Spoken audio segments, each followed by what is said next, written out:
الحمد لله رب العالمين والعاقبة للمتقين الصلاة والسلام على أشرف الأنبياء والمرسلين أما بعد قال الله تبارك وتعالى في القرآن المجيد والبرهان الرشيد ألا إن أولياء الله لا خوف عليهم ولا هم يحزنون الذين آمنوا وكانوا يتقون لهم البشرى في الحياة الدنيا وفي الآخرة لا تبديل لكلمات الله ذلك هو الفوز العظيم صدق الله العظيم وبلغنا رسوله النبي الكريم الأمين ونحن على ذلك لمن الشاهدين والشاكرين الحمد لله رب العالمين۔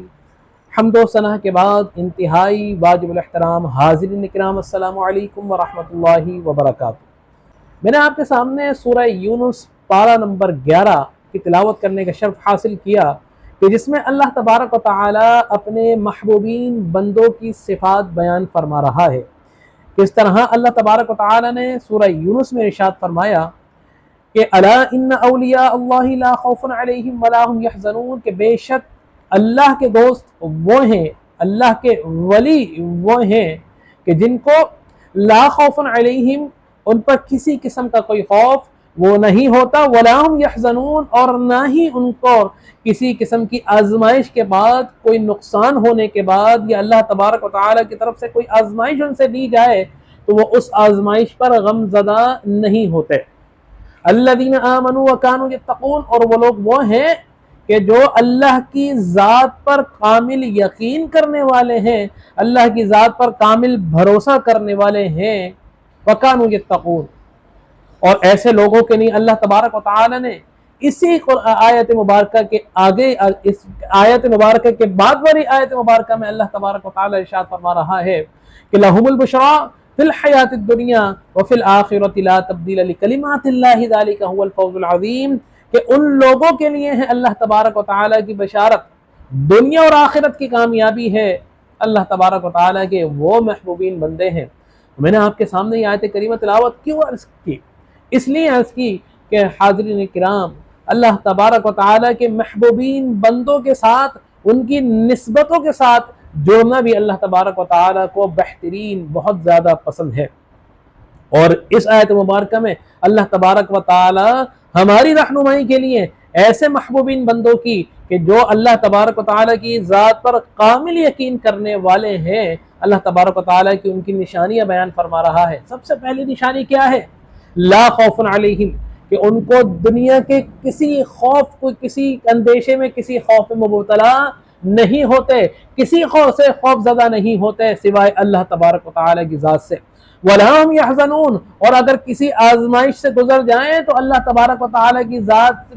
پہ پکا یقین کرتے ہوئے کبھی غم زدہ نہیں ہوتے۔ الذین آمنوا، اور وہ لوگ ایمان والے ہیں، وَكَانُوا يَتَّقُونَ، اور وہ لوگ وہ ہیں جو اللہ کی ذات پر کامل بھروسہ یقین کرنے والے ہیں۔ ایسے لوگ کہاں ملیں گے؟ ناظرین کرام، 11ویں کا مہینہ چل رہا ہے، بڑی 11ویں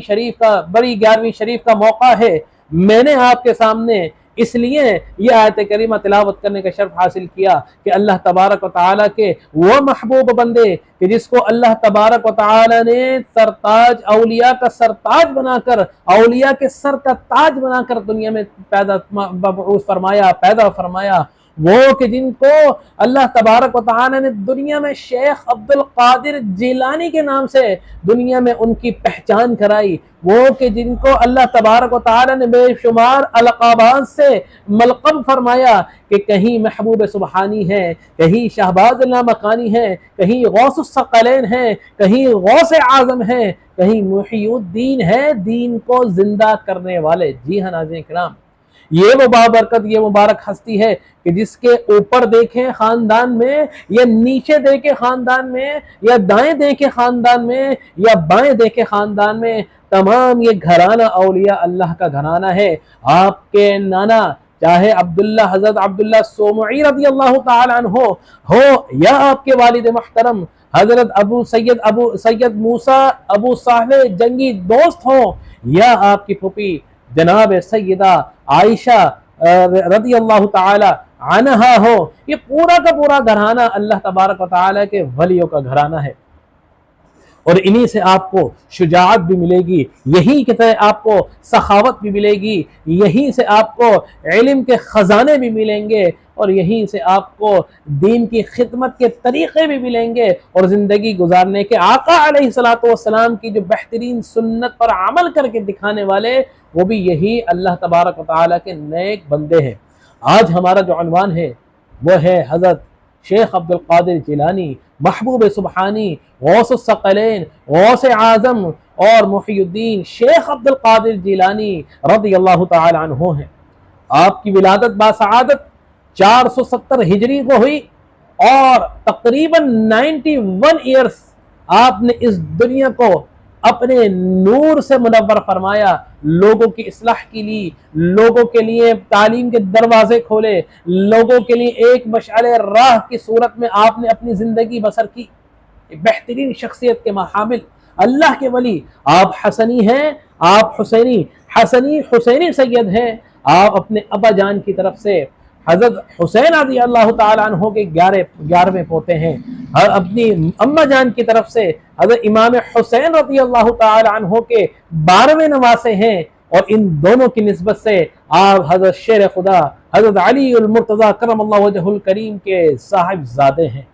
کیا بہترین شخصیت کے مالک ہیں۔ آپ کے نانا جان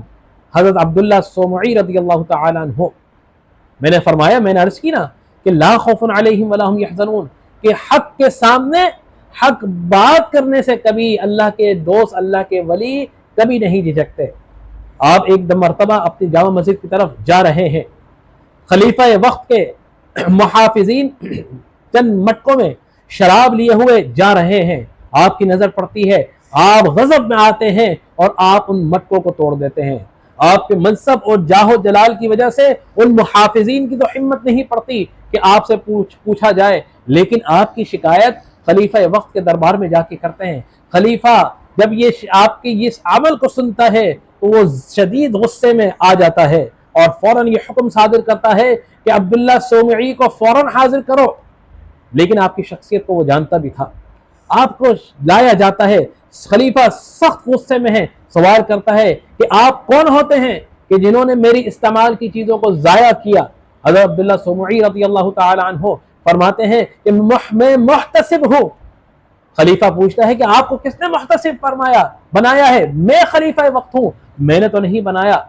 تو حضرت عبداللہ سومعی جو غوث اعظم رضی اللہ تعالی عنہ کے نانا جان ہیں، فرماتے ہیں کہ جس طرح تجھے اللہ تبارک و تعالی نے زمین پر لوگوں کے لیے خلیفہ مقرر فرمایا ہے، اللہ تبارک و تعالی ہی کی ذات ہے کہ جس نے مجھے لوگوں کے لیے محتسب بنایا ہے، لوگوں پر محتسب بنایا ہے۔ جب خلیفہ وقت کی بات سنتا ہے تو اس کا دل لرز اٹھتا ہے، خوف زدہ ہو جاتا ہے، کچھ دیر سر گردن کو جھکاتا ہے اور پھر اوپر کرتا ہے، عرض کرتا ہے کہ اے اللہ کے دوست، اللہ کے ولی، میں آپ سے یہ پوچھنا چاہتا ہوں کہ مٹکوں کو توڑنے میں امر بالمعروف و نہی عن المنکر کے علاوہ بھی کوئی حکمت تھی؟ تو قربان جائیے، حضرت عبداللہ سومعی رضی اللہ تعالی عنہ جو غوث اعظم کے نانا جان ہیں، آپ فرماتے ہیں کہ ہاں حکمت تھی، اور حکمت یہ تھی کہ تجھے دنیا اور آخرت میں گمراہی کے راستے سے بچایا جائے۔ یہ جو تو شراب کے مٹکے لے کر تیرے دربار میں جا رہے تھے، یہ حرام کام کرتا، تو نشہ کرتا، تو تجھے دنیا میں بھی بچانا تھا اور آخرت میں بھی بچانا مقصود تھا۔ اور خلیفہ خوف زدہ ہوتا ہے، آنکھوں سے آنسو جاری ہو جاتے ہیں اور عرض کرتا ہے کہ اے اللہ کے ولی، میں آپ سے یہ عرض کرتا ہوں کہ میں آج سے اپنی خلافت میں آپ کو حکومتی طور پر لوگوں کے لیے محتسب بناتا ہوں۔ قربان جائیے حضرت عبداللہ سومعی رضی اللہ تعالی عنہ کے کہ آپ جواب دیتے ہیں کہ جس کو اللہ تبارک و تعالی نے روئے زمین پر محتسب بنا کر بھیجا ہو تو اس کو کیا ضرورت ہے کہ مخلوق سے محتسب اعلیٰ کا منصب لیتا رہے؟ تو یہ آپ کی قدر تھی، یہ آپ کے اخلاق تھے، اور آپ کو توکل سیکھنا ہے، اللہ کی ذات پر بھروسہ سیکھنا ہے تو انہی اولیاء اللہ کے دامن میں آنا پڑے گا، انہی اولیاء اللہ کے دربار میں رجوع کرنا پڑے گا۔ آپ کی پھوپھی جان حضرت عائشہ رضی اللہ تعالی عنہ کے پاس کچھ لوگ حاضر ہوتے ہیں، قصبہ جنان میں قحط کا سا عالم ہے، لوگ آپ کے دربار میں حاضر ہوتے ہیں اور عرض کرتے ہیں کہ اے پھوپھی جان، آپ اللہ تبارک و تعالی کی بارگاہ میں دعا کیجئے کہ قحط ہے، بارشیں نہیں ہو رہی، لوگ بڑی مجبوری کی حالت میں زندگی بسر کر رہے ہیں، آپ کی دعا اللہ تبارک و تعالی قبول فرمائے گا۔ تو لہٰذا تقوی اگر دیکھنا ہے تو انہی لوگوں کے گھروں سے آپ کو ملے گا۔ حضرت عائشہ جو پھپھی جان ہے حضرت غوث اعظم رضی اللہ تعالیٰ عنہ کی، آپ کیا کرتی ہیں؟ آپ اپنے گھر پہ جھاڑو لگاتی ہیں، جھاڑو لگانے کے بعد پھر اللہ تبارک و تعالیٰ کی جناب میں یہ ہاتھ اٹھا کر یہ دعا کرتی ہیں کہ یا اللہ، انسان بحیثیت انسان میں نے اپنے گھر کو صاف کر دیا، جو میرے ذمہ کام تھا میں نے کر دیا، اب اللہ تبارک و تعالیٰ بارش برسانا، لوگوں پر رحمت کا پانی برسانا یہ تیرے ذمہ ہے، تو میں دعا کرتی ہوں بحیثیت انسان میں نے اپنا کام کر لیا، اب تو رب ہے، لوگوں کی حاجت روائی کرنے والا تو ہے، لوگوں پر رحمت کی بارش برسانے والا تو ہے، تو رحمت کی بارش برسا دے۔ اللہ تبارک و تعالیٰ جیسے ہی حضرت عائشہ رضی اللہ تعالی عنہ یہ دعا فرماتی ہیں، کچھ ہی لمحے گزرتے ہیں، لوگ یہ واقعہ نقل کرتے ہیں کہ دیکھتے ہی دیکھتے آسمان ابر چھا جاتا ہے آسمان پر، اور دیکھتے ہی دیکھتے باران رحمت برسنی شروع ہو جاتی ہے۔ تو یہ تھے اللہ تبارک و تعالیٰ کے ولی، مستجاب الدعوات ہیں۔ حضرت شیخ عبد القادر جیلانی، محبوب سبحانی، شہباز لامکانی، غوث الثقلین، محی الدین، غوث اعظم، اللہ تبارک و تعالی نے اپنی دین کی تبلیغ کا جو سلسلہ حضرت آدم علیہ السلام سے بنین و انسان کے لیے پیدا فرمایا تھا، حضور حضرت احمد مجتبیٰ جناب محمد مصطفیٰ صلی اللہ تعالی علیہ وسلم کی ذات اطہر پر وہ سلسلہ ختم ہو گیا۔ اور یہی وجہ ہے کہ اللہ تبارک و تعالی نے اپنے محبوب کو خاتم النبیین بنا کر دنیا میں مبعوث فرمایا، اور اس بات کا اعلان اللہ تبارک و تعالی نے سورہ احزاب 22 سپارے میں فرمایا۔ کس طرح کہ اللہ تبارک و تعالی ارشاد فرما رہا ہے، ما کان محمد ابا احد من رجالکم ولکن رسول اللہ وخاتم النبیین وکان اللہ بکل شیء علیما، کہ نہیں ہے محمد تم مردوں میں سے کسی مرد کے باب، لیکن وہ اللہ کے رسول ہیں، وخاتم النبیین، اور نبوت کا سلسلہ حضرت آدم علیہ السلام سے شروع ہوا تھا، وہ حضور ختیم مرتبہ احمد مصطفیٰ جناب محمد مصطفیٰ صلی اللہ تعالی علیہ وسلم کے ذات پر وہ سلسلہ اب ختم ہو چکا۔ اب کسی نئے نبی نے نہیں آنا، لیکن قرآن پاک آپ کی آمد جو ظاہری زندگی تھی وہ 1500 سال قبل تھی، اب 1500 سال کے عرصہ گزر چکا ہے، یہ مختلف جو ادوار گزرے ہیں، اللہ تبارک و تعالی نے اپنے دین کی تجدید فرمانی تھی، اپنے دین کو قائم رکھنا تھا قرآن کی صورت میں، اور اللہ تبارک و تعالی نے اپنے محبوبین بندوں کی صورت میں کہ اس قرآن پر عمل کر کے وہ عملی نمونہ اپنی زندگی کا لوگوں کے سامنے رکھ کے یہ بتا سکیں کہ قرآن پر کس طرح عمل کرنا ہے۔ تو یہی وہ ذات قدسیہ ہوتی ہیں جو قرآن پر اللہ کے دین پر، اللہ کے احکام پر، اور اللہ کے نبی صلی اللہ تعالی علیہ وسلم کی سنتوں پر، آپ کے اقوال پر عمل کرتے ہوئے لوگوں کے سامنے کے لیے رہنمائی کرتی ہیں، جن میں سے ایک ذات شیخ عبد القادر جیلانی، محبوب سبحانی، قندیل نورانی، شہباز لامکانی، غوث الثقلین، غوث اعظم محی الدین سرکار کی ہے۔ آپ فرماتے ہیں کہ ایک مرتبہ میں اپنے مدرسے کی طرف جا رہا تھا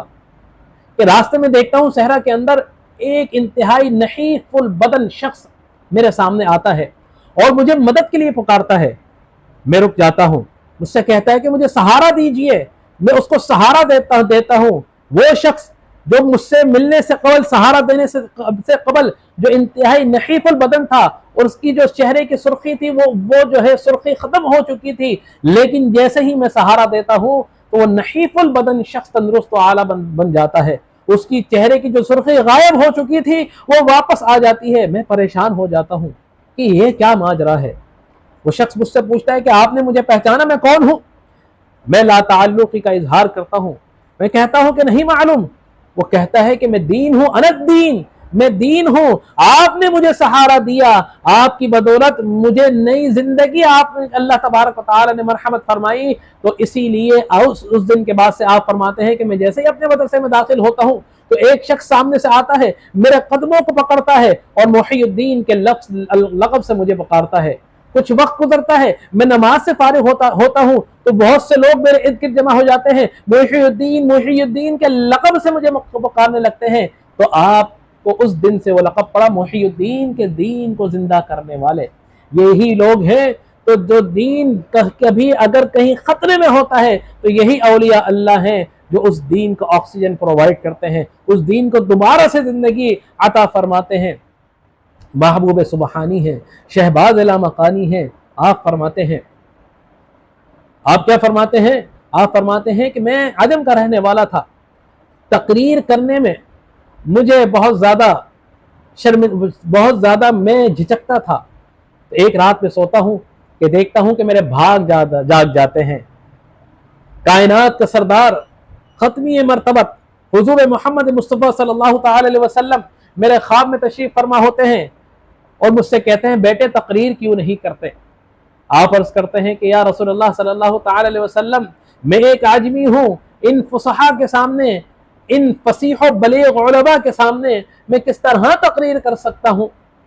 تو آپ فرماتے ہیں میرے بیٹے منہ کھولیے۔ میں جیسے ہی منہ کھولتا ہوں تو کائنات کا سردار حضور علیہ السلام میرے منہ کے اندر 7 مرتبہ اپنا لعاب دہن ڈالتے ہیں اور فرماتے ہیں کہ جاؤ اب تقریر کرو جا کے۔ آپ فرماتے ہیں کہ حضور علیہ السلام چلے جاتے ہیں۔ دوسری رات ہوتی ہے، میں پھر سو رہا ہوں، میرے خواب میں حضرت علی کرم اللہ وجہ الکریم شیر خدا تشریف لاتے ہیں، وہی دہراتے ہیں کہ بیٹے تقریر کیوں نہیں کرتے؟ آپ پھر وہی جواب دیتے ہیں۔ آپ فرماتے ہیں کہ اپنا منہ کھولو۔ میں منہ کھولتا ہوں تو 6 مرتبہ حضرت علی کرم اللہ وجہ الکریم میرے منہ میں اپنا لعاب دہن ڈالتے ہیں۔ تو میں عرض کرتا ہوں کہ والد محترم حضور علیہ السلام نے 7 مرتبہ میرے منہ میں اپنا لعاب دہن ڈالا، آپ نے 6 مرتبہ میرے منہ میں لعاب دہن ڈالا، 7ویں مرتبہ کیوں نہیں ڈالا؟ تو قربان جائیے حضرت علی کرم اللہ وجہ الکریم،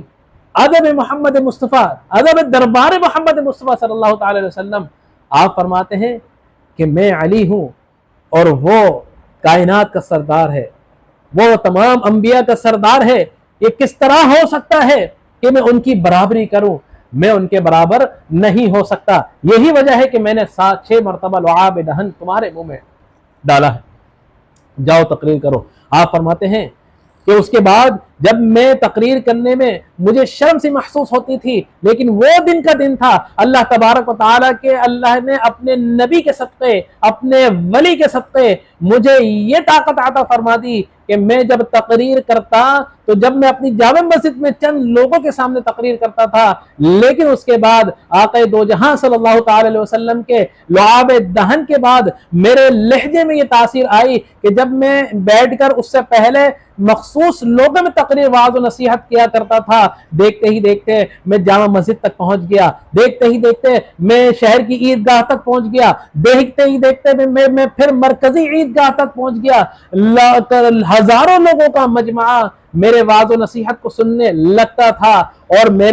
میری زبان میں، میری آواز میں یہ تاثیر آ گئی کہ ایسا لگتا کہ جو میرے ساتھ بیٹھا ہوا شخص، جو جتنی آواز اس کو آ رہی ہوتی تھی، اگر کوئی شخص دور بھی ہوتا تو وہ آواز اتنی ہی آواز اس شخص کو بھی آ رہی ہوتی۔ یہ حضرت غوث اعظم رضی اللہ تعالی عنہ کی کرامت بھی تھی کہ آقا دو جہاں صلی اللہ تعالی علیہ وسلم اور حضرت علی کرم اللہ وجہ الکریم کے لعاب دہن کی وجہ سے آپ کے الفاظ میں، آپ کے لہجے میں، آپ کی آواز میں اللہ تبارک و تعالی نے اتنی تاثیر عطا فرما دی کہ جو آواز لوگوں کو قریب سے سنائی دیتی تھی، دور والے لوگ بھی اسی طرح آپ کی آواز کو سنا کرتے تھے۔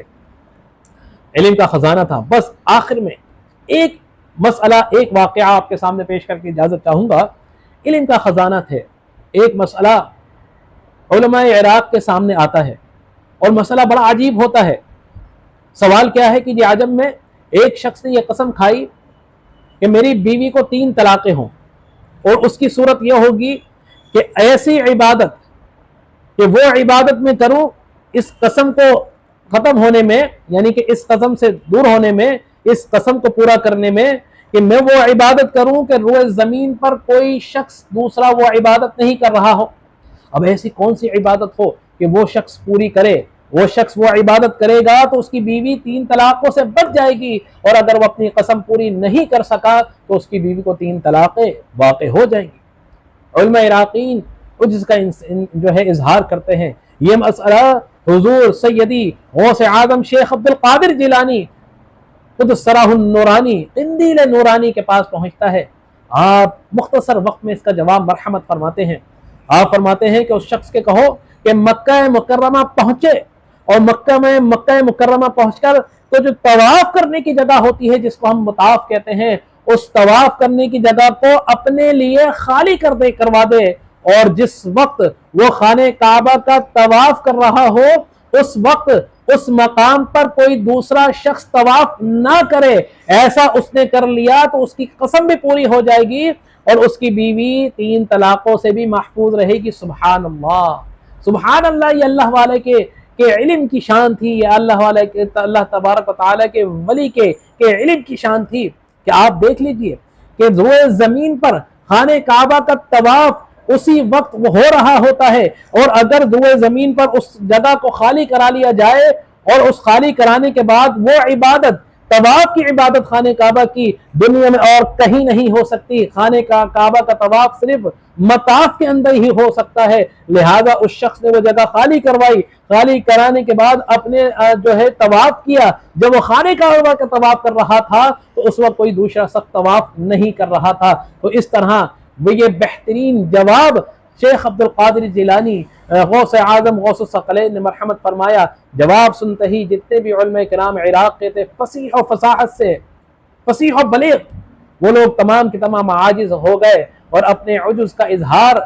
حضور سیدی غوث اعظم رضی اللہ تعالی عنہ کے سامنے فرمایا، اور فرمایا کیا شان ہے اے غوث اعظم تیری، اللہ تبارک و تعالی کے یہ ولی ہیں، اللہ تبارک و تعالیٰ کے یہ محبوب بندے ہیں کہ جس کو اللہ تبارک و تعالیٰ نے تمام اولیاء کا سردار بنا کر دنیا میں پیدا فرمایا۔ اللہ تبارک و تعالیٰ سے دعا ہے کہ اللہ تبارک و تعالیٰ ہمیں غوث اعظم رضی اللہ تعالی عنہ کے دامن سے وابستہ ہونے کی توفیق عطا فرمائے، اور آپ کا دامن، کیونکہ ہم غوث اعظم کا دامن پکڑیں گے تو غوث اعظم کا دامن پکڑنے کی دلیل ہے کہ آپ نے حضور سے سیدنا محمد صلی اللہ تعالی علیہ وسلم کا دامن پکڑ